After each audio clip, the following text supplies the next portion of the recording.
পুরুষ বাচ্চা নির্বিশেষে তালাল বদরু আলাইনা মিন সানিয়াতিল বিদা ওয়াজাবা শুকরু আলাইনা মাদআ লিল্লাহ। আউস হাজরাত, বনু নজর, বনু কুরাইযা, বনু কায়নুকা, তারা সবাই মিলে রাসূলকে বরণ করলো। নবীজি গেলেন, তারপরে সেখানে ইহুদি খ্রিস্টান, ওখানকার মুসলমান যারা ছিল আগে ৭২ জন মুসলমান নবীজির হিজরতের আগে ঈমান গ্রহণ করেছে সাহাবাদের দাওয়াতের মাধ্যমে, বায়াতে আকাবার মাধ্যমে, সবাই একসাথে নবীজিকে বললেন, আপনি হবেন আমাদের মদিনার রাষ্ট্রপ্রধান। দোয়া করেছেন, পথে কবুল হয়ে গেছে যাওয়ার আগেই। আমরা স্বপ্ন দেখছি বাংলাদেশের ইসলামী একটি রাষ্ট্র। আল্লাহ হয়তো আমাদেরকে এগিয়ে দিয়েছেন, বাকিটার জন্য আমাদের দায়িত্ব পালন করছি কিনা আল্লাহ অপেক্ষা করছেন। আল্লাহর দোষ দেয়া যাবে না। নিয়ামত আল্লাহ বারবার দেন না, সুযোগ বারবার দেন না। ইসলাম ওনাদেরকে আল্লাহ এবার একটি স্পেশাল সুযোগ দিয়েছে। আগে দেশের ইসলামপন্থী আলেম ওলামা, ওদের রোল নাম্বার ছিল ৪, কখনো ছিল ৩, কিন্তু এবার আল্লাহ রোল নাম্বার ২ এনে দিয়েছে। এর আগে বিএনপি ছিল ১ নাম্বার, আওয়ামী লীগ ২ নাম্বার, জাতীয় পার্টি ৩ নাম্বার, হুজুররা ছিল। জাতীয় পার্টি যখন দুর্বল হয়ে গেল তখন Awami League ১ number, BNP ২ number, হুজুররা হলো ৩ নাম্বার।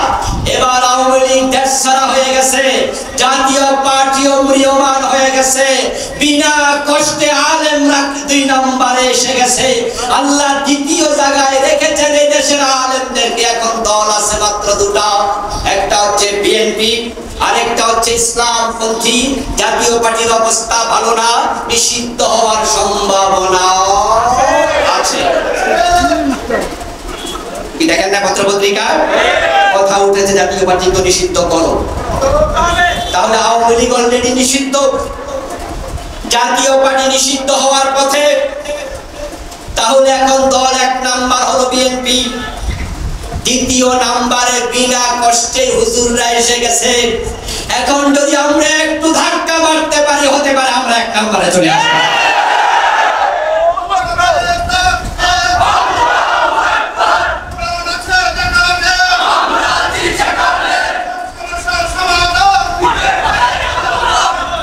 প্রিয় ভাইরা, নবীজি মুহাম্মদ সাল্লাল্লাহু আলাইহি ওয়াসাল্লামের দোয়া কবুল হলো, তিনি রাষ্ট্রপ্রধান হলেন। এখন রাষ্ট্রপ্রধান হওয়ার পর তার আদর্শ কি, এটা হলো আমার আলোচনার মূল বিষয়। তাহলে আমরা যারা রাষ্ট্র ক্ষমতা চাই, আমরা কি নবী হয়ে চাই না সুন্নাহ মানতে চাই? তাহলে সুন্নাহকে নেগলেক্ট করে যারা উল্টাপাল্টা কথা বলবে তাদের ঈমানের ঝামেলা হওয়ার সম্ভাবনা আছে। তবে আমরা ইসলামপন্থীরা আপনাদেরকে নিশ্চয়তা দিয়ে একটা কথা বলতে চাই, যেহেতু নবীজি মুহাম্মদকে আমরা আদর্শ মানি, ইসলামপন্থীরা ক্ষমতায় আসার পর যদি তাদের এমপিরা চুরি করে, চাঁদাবাজি করে, এমপিরা ওদের মতো আচরণ করে, এমন এমপিদেরকে আমরাই গলায় রশি লাগিয়ে টেনে হেঁচড়ে নামিয়ে দেব। আপনারা আস্থা রাখতে পারেন, ইসলামপন্থীরা ক্ষমতায় আসলে জুলুম হবে না, ইনসাফ, চাঁদাবাজি হবে না। আগস্টের ৫ তারিখের পরে আওয়ামী লীগরা চলে গেছে। আওয়ামী লীগ চলে যাওয়ার পরে বাংলাদেশে চাঁদাবাজি বন্ধ হয়ে গেছে, ঠিক না? তাহলে এখন বাংলাদেশে যারা চাঁদা বলে, এই চাঁদার অংশটা ডক্টর ইউনূস পায় ৮০%। তো দেশের প্রেসিডেন্ট প্রধান কে? এখন কি রাষ্ট্র চালায় কে? তো চাঁদা তুললে তো ইউনূসে পাওয়ার কথা। চাঁদা যেহেতু বন্ধ হয়নি, বরং গতকালকের কালবেলা পত্রিকা রিপোর্ট করেছে, শুধু ঢাকা শহর, চিটাং শহর সহ কিছু শহরের কথা লিখে প্রতি মাসে চাঁদা ওঠে ২,১৬০ কোটি টাকা ফুটপাতগুলো থেকে। ঢাকার রাস্তায় গেলে কি ফুটপাতে দোকান আছে না? ফুটপাত কি দোকানের জন্য বানাইছে না হাঁটার জন্য? তো সেখানে দোকানদারি যারা করে ফ্রি করে না, সাদা দেয়। তো সাদা ডক্টর ইউনূস খায়, তো খায় না কেন? আওয়ামী লীগ তো নাই। তাইলে খাওয়ার জন্য আরেকদল লোক আছে। এখন মানুষ বলে জামাত ইসলামীর ক্ষমতা অনেক বেশি, বিএনপির লোকেরাও খুব করে বলে যে জামাতই মূলত সরকার চালায়, তাহলে সাদা জামাত ইসলামী তুলতেছে, ঠিক না? ফুটপাতের সাদা জামাত ইসলামী তুলতেছে। আপনাদের পটিয়ারিতে ফুটপাতে দোকান নাই, রাস্তায় দোকান নাই, জামাতের কোন কর্মী চাঁদা তুলে যেটা রিপোর্ট দেন তাকে কর্মী থেকে বাদ করে দেওয়া হবে। রাতে একজন ভাই আমাকে বললেন যে হুজুর অমুক জায়গায় বাড়িতে চাঁদা তুললো, বাড়ি বানাবে, চাঁদার জন্য আসছে। আমি বললাম চাঁদা এখন নেই কেনা? তখন তিনি বললেন যে চাঁদা নেয় অমুক আর তমুক, দুজনের নাম বললো। একজন উনি এই দল করে আর একজন ওই দল করে। ওই দল বলার সাথে সাথে আমি বললাম কি বলেন? ওই দলের লোকে চাঁদা নেয়, তার নাম দেন, মোবাইল নাম্বার দেন, ঠিকানাটা আমাকে দেন। আমি থানা আমিরকে জানাবো, সে দলের কি আমি জানবো। যদি দলের সমর্থক হয়, এমন সমর্থক আমাদের দলের প্রয়োজন নাই।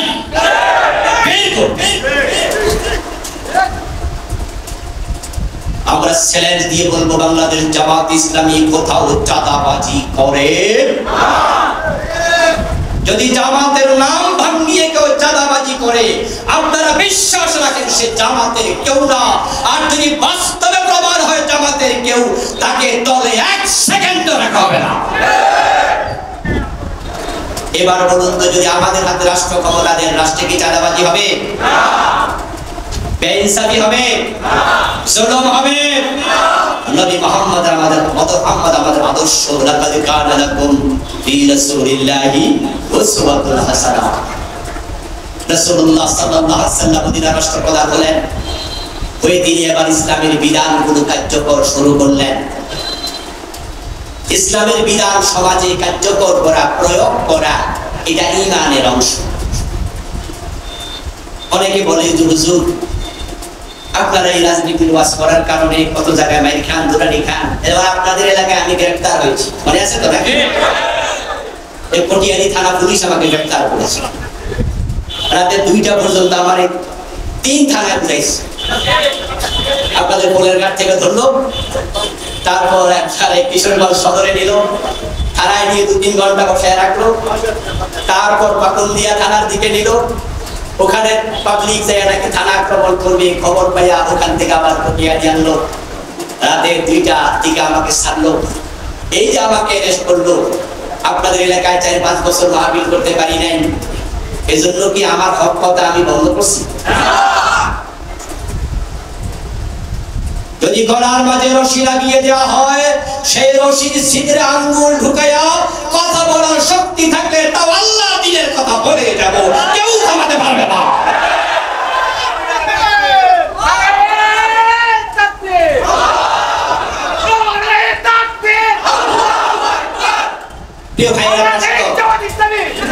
আমার ভাইয়েরা প্রশ্ন হতে পারে, ঝুঁকি নিয়ে আপনি ইসলামী রাজনীতির কেন কথা বলেন? তাহলে আপনি কি এমপি প্রার্থী হয়েছেন?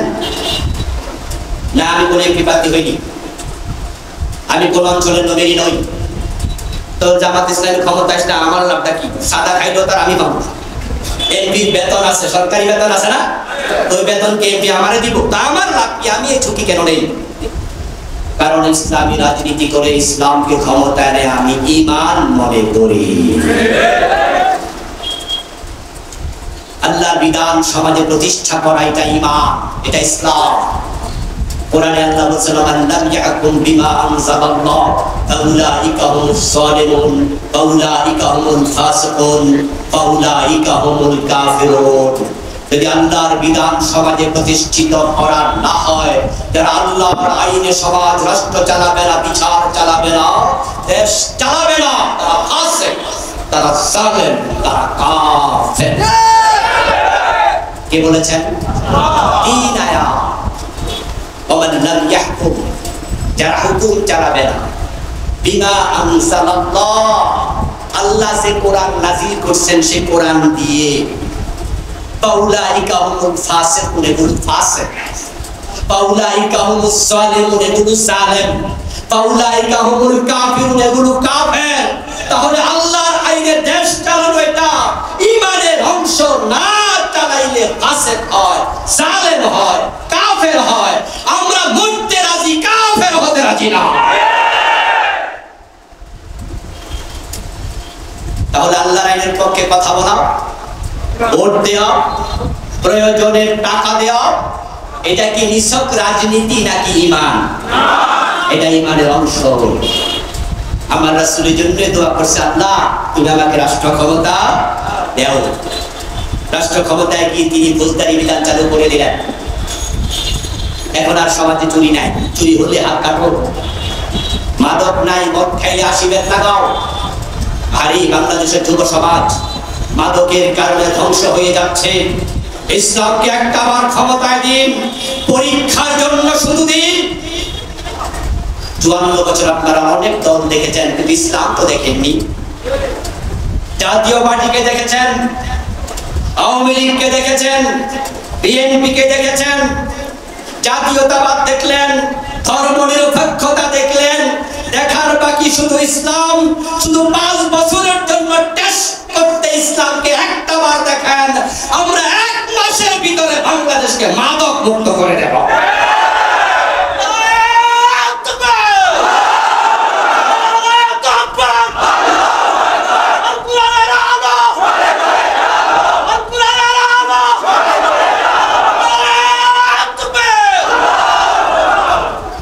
মাদক মুক্ত করতে 1 মাসের বেশি সময় লাগবে না। আমি কিন্তু বলছি না আমি 1 মাসে, 2 মাসে, 5 বছরে বাংলাদেশকে দারিদ্র মুক্ত করব, এটা বলছি না। দারিদ্র মুক্ত করতে সময় লাগবে, কিন্তু মাদক মুক্ত করতে সময় লাগে না। দারিদ্র মুক্ত করতে হলে ইনকাম বাড়াতে হবে, রাষ্ট্রের ব্যবসা বাণিজ্য সহ সব জায়গায় উদ্যোগে নিতে হবে। বাহিরের দেশের সাথে ডিলিংস আছে, সেগুলো আবার ঠিক করে করা লাগবে। গরিব মানুষদেরকে আয়মুখী করা লাগবে। অনেক কাজ আছে। দারিদ্র মুক্ত করতে একটু সময় লাগবে। জাকাত ভিত্তিক সিস্টেম চালু হবে, এই জন্য সময় দিন। 5 বছর, 10 বছর, 15 বছর।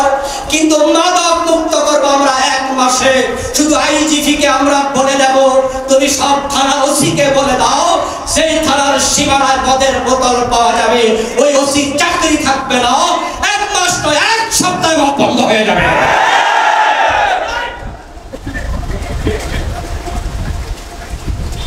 আপনারা বাংলাদেশের শিক্ষিত সচেতন মানুষ। আচ্ছা, আপনাদের বাড়ির পাশে যে মুদি দোকান, সেখানে চাইলেই কি ফেন্সিডিল পাওয়া যায়? আপনার পকেটে 10,000 টাকা আছে, আর আপনি পটিয়াদি বাজারে গিয়ে সবচেয়ে বড় মুদি দোকানে বলবেন, ভাই আমার 1 বোতল মদ দেন, পাওয়া যাবে?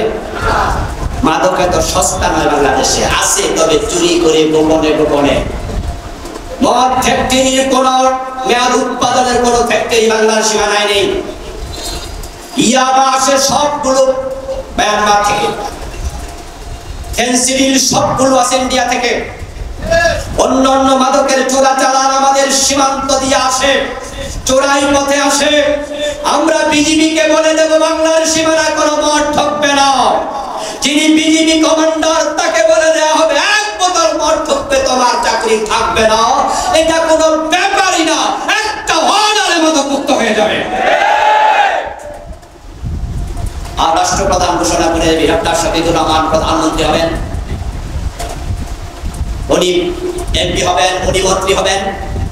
আমাদের রাষ্ট্রপ্রধানরা, নেতারা ঘোষণা করবে, মন্ত্রী সংসদ ভবনে বলবে, মাননীয় স্পিকার, জাতিকে সাক্ষী রেখে আমি মন্ত্রী ঘোষণা করছি, আমার নিজের ছেলে যদি মদ খায়, তাকে 80 বেদ দিন, আমার কোনো আপত্তি নাই।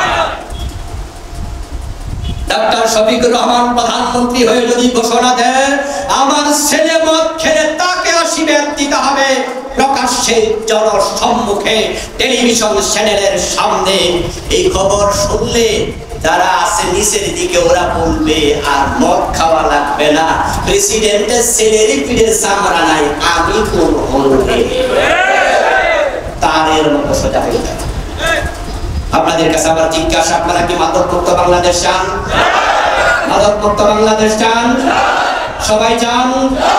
তাহলে যারা ক্ষমতায় ছিল তারা আবার ফিরে আসলে ক্ষমতায় মাদক মুক্ত হবে, কারণ তারা নিজেরাই তো অনেকে মদ খায়। তাদের দলের অসংখ্য কর্মী মদ খায়, তাদেরকে দিয়ে মাদক মুক্ত বাংলাদেশ হবে না। যদি মাদক মুক্ত বাংলাদেশ দেখতে চান, অন্তেশ একবার একজন ইসলামকে ক্ষমতায় পাঠান।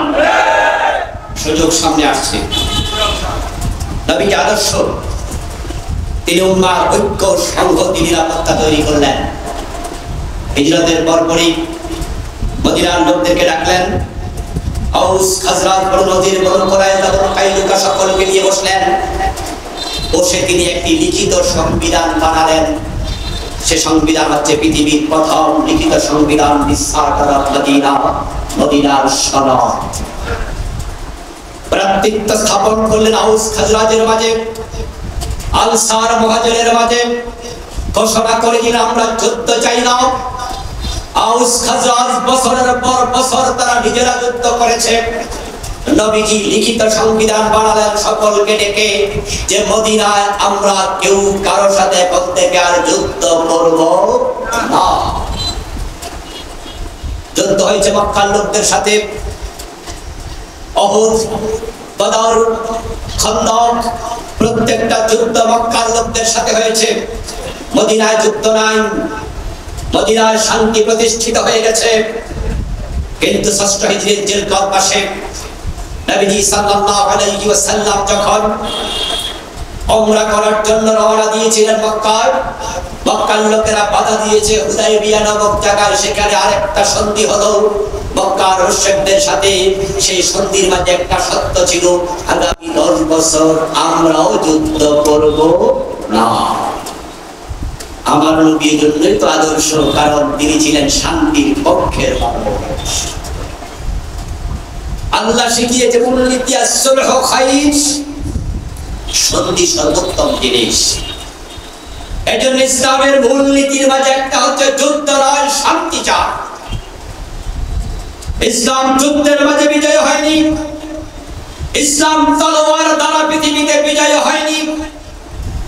কাফেররা প্রপাগান্ডা চালায়, বলে ইসলাম তলোয়ার দিয়ে এসেছে, মানুষ ভয়ে মুসলমান হয়েছে। নবীর আদর্শ দেখে মুসলমান হয়েছে। যদি তলোয়ার দিয়ে নবী মুহাম্মদ ইসলাম বিজয় করতেন, তাহলে মক্কা বিজয়ের পর মক্কার কাফেরদেরকে কচু কাটা করার সুযোগ ছিল কিনা? কিন্তু আমার রাসূল বলেছেন, লা তাসরিবা আলাইকুমুল ইয়াউম আনতুম তুলাকা, আজকে আমি তোমাদের থেকে কোনো প্রতিশোধ নেব না। আমি ঘোষণা করছি তোমরা সবাই মুক্ত। তবে হ্যাঁ, ইসলামে জিহাদ আছে। জিহাদ কি আক্রমণাত্মক হয় না প্রতিরোধমূলক হয়? প্রতিরোধ। ইসলাম আক্রমণ করে না। ইসলামে তলোয়ারের ব্যবহার আছে, কিন্তু তলোয়ারের জোর দিয়ে ইসলাম বিজয় হয়েছে এটা নয়। তলোয়ার ব্যবহার করা লাগে, কারণ হচ্ছে যদি কেউ আপনাকে মারার জন্য লাঠি নিয়ে আসে, তখন প্রতিরোধের জন্য হাতে লাঠি না নিলে আপনি তো মাইর খাওয়া লাগবে।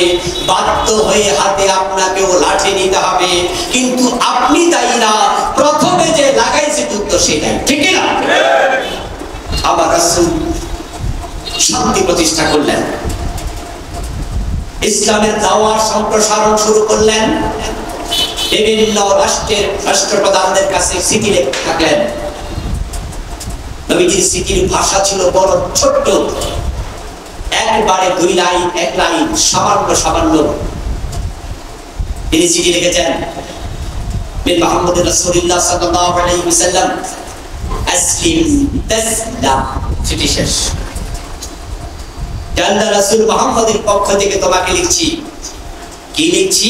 আসলিম তাসলাম, ইসলাম গ্রহণ করো, নিরাপদে থাকবে। পারস্য সম্রাটের কাছে চিঠি লিখলেন। চিঠি লিখলেন ইতালি, আপনার রোমের সম্রাট, তার কাছে চিঠি লিখলেন। বাহরাইনের সম্রাটের কাছে চিঠি লিখলেন। পৃথিবীর বিভিন্ন দেশের রাষ্ট্রপ্রধানদের কাছে। আবার রাসূল এভাবে দাওয়াতি কাজ করলেন। পৃথিবীর বিভিন্ন জায়গা থেকে মানুষ দলে দলে মুসলিম হতে শুরু করেছে। আমরা দেখেছি ইসলামের পদযাত্রা যখন শুরু হয়, ইসলাম গ্রহণ করলে গলার মাঝে রশি লাগানো হতো। কিন্তু যখন মক্কা বিজয় হয়ে গেল, ওয়ারাইতান নাস ইয়াদখুলুনা ফি দীনিল্লাহি আফওয়াজা, মানুষ এখন দলে দলে ইসলাম আসছে। তামাম পৃথিবীর বৃহৎ একটি অংশ নবী মুহাম্মদ সাল্লাল্লাহু আলাইহি ওয়াসাল্লাম তিনি শান্তি প্রতিষ্ঠা করলেন। ব্রিটিশ মনীষী বার্নার্ড শ ঐতিহাসিক শিক্ষিত লোকেরা তার নাম সকলেই শুনেছেন। তার একটি বিখ্যাত উক্তি শোনাচ্ছি। তিনি বলেছেন, if all the world was under one leader, then Muhammad sallallahu alaihi wasallam would have been the best fitted man to lead the people of various creed, dogmas and ideas to peace and happiness. ইংরেজি বাক্যটার বাংলা অর্থ হলো, তামাম পৃথিবীর বিভিন্ন মতবাদ, বিভিন্ন ধর্মের সব মানুষগুলাকে এক জায়গায় জড়ো করে যদি একদম ব্যক্তিকে নেতৃত্বের আসনে বসিয়ে শান্তি ফিরিয়ে আনতে চাও, তাহলে সেই আসনে বসার জন্য মোস্ট ফিটেড পারসন, সবচেয়ে যোগ্য একটা মানুষকে পেয়েছি, তার নাম মুহাম্মদুর রাসূলুল্লাহ। ওনার মতো মহামানব পৃথিবীতে দ্বিতীয় জন নাই। নবীজি সাল্লাল্লাহু আলাইহি ওয়াসাল্লাম এই জন্য আমাদের আদর্শ। তিনি মদিনায় একটি কল্যাণ রাষ্ট্র প্রতিষ্ঠিত করেছিলেন, যেই রাষ্ট্রে মুসলিম অমুসলিম সকলে নিরাপদ ছিল। অনেক হিন্দু ভাইদের কাছে, বৌদ্ধ খ্রিস্টানদের কাছে ভুল মেসেজ দেয়া হয়। বলা হয় যদি ইসলাম ওনারা ক্ষমতায় আসে তাহলে হিন্দুদেরকে বাংলাদেশে থাকতে দেয়া হবে না, খ্রিস্টানদেরকে ডমিনেট করা হবে। তোমরা যেভাবে মন্দিরে যাও, পেগোডায় যাও, তোমাদের গির্জায় যাও, হুজুররা ক্ষমতা আসলে কিন্তু এরকম আর যাইতে পারবে না, তারা ভয় পেয়ে যায়। অথচ আল্লাহর নবী মুহাম্মদ সাল্লাল্লাহু আলাইহি ওয়াসাল্লাম মদিনার রাষ্ট্রপ্রধান ছিলেন 10 বছর। ওই মদিনার মাঝে ইহুদিরা ছিল নিরাপদে। যখন তারা গাদ্দারি করেছে তখন শাস্তি পেয়েছে, কারণ নবীজির শর্ত ছিল সন্ধির মাঝে তোমরা আমরা সকলে কাছাকাছি থাকবো, ভাই ভাই হয়ে থাকবো, প্রতিবেশী হয়ে থাকবো। তোমরা বিপদে পড়লে তোমাদের বিপদে আমরা ঝাঁপিয়ে পড়বো। এই ঘোষণা আমরা দিতে চাই। এই দেশের হিন্দুরা, খ্রিস্টানেরা, বৌদ্ধরা, তারা আমাদের কাছে আমান, তারা আমান, তারা আমানত। তারা আজকে যেভাবে আছে এই দেশের নাগরিক হয়ে ইসলাম ক্ষমতায় আসলে তারা আরো নিরাপদ হয়ে যাবে। কেউ তাদের দিকে চোখ রাঙিয়ে তাকাতে দেওয়া হবে না। কোরআন নিরাপত্তা দেবে। কোরআনের বক্তব্য লাকুম দীনুকুম ওয়ালিয়া দীন, তোমাদের ধর্ম তোমরা মানো, আমাদের আমরা মানব। তারা বলে তাহলে কি আমাদেরকেও তারা ডমিনেট করবে? আমরা হিন্দু মহিলা আমাদেরকেও বোরকা পড়তে বাধ্য করবে? আমরা তখন বলবো না, ইসলামের বিধানগুলো মুসলমানদেরকে মানতে বাধ্য করা হবে। আর যেগুলো ইসলামের সাথে সম্পৃক্ত নয় সেগুলো মানতে অমুসলিমদেরকে বাধ্য করা হবে না। তবে কিছু মৌলিক আইন আছে যেগুলো সবার জন্য সমান হবে। যেমন চুরি করলে হাত কাটা হবে, এটা মুসলমানের জন্য যেমন দরকার, চুরি বন্ধ হওয়া হিন্দুর জন্য দরকার আছে না? ধর্ষকের শাস্তি হবে মৃত্যুদণ্ড। এখন হিন্দু যদি দর্শন করে তার বিচার যেটা, মুসলমান দর্শন করলো তার বিচার সেটা। কিন্তু লা ইকরাহা ফিদ্দীন, আল্লাহ কোরআনে বলছে দ্বীন নিয়ে বাড়াবাড়ি করা যাবে না। এর জন্য এই দেশে ইসলাম যদি বিজয়ী হয়, হিন্দু বৌদ্ধ খ্রিস্টান তারা যেভাবে আছে সেভাবে থাকবে, নিজের ধর্ম পালনে আরো নিরাপত্তা পাবে, রাষ্ট্রের সকল সুযোগ সুবিধা সমানভাবে ভোগ করবে, তারা বরং নিরাপত্তা আরো বেশি পাবে।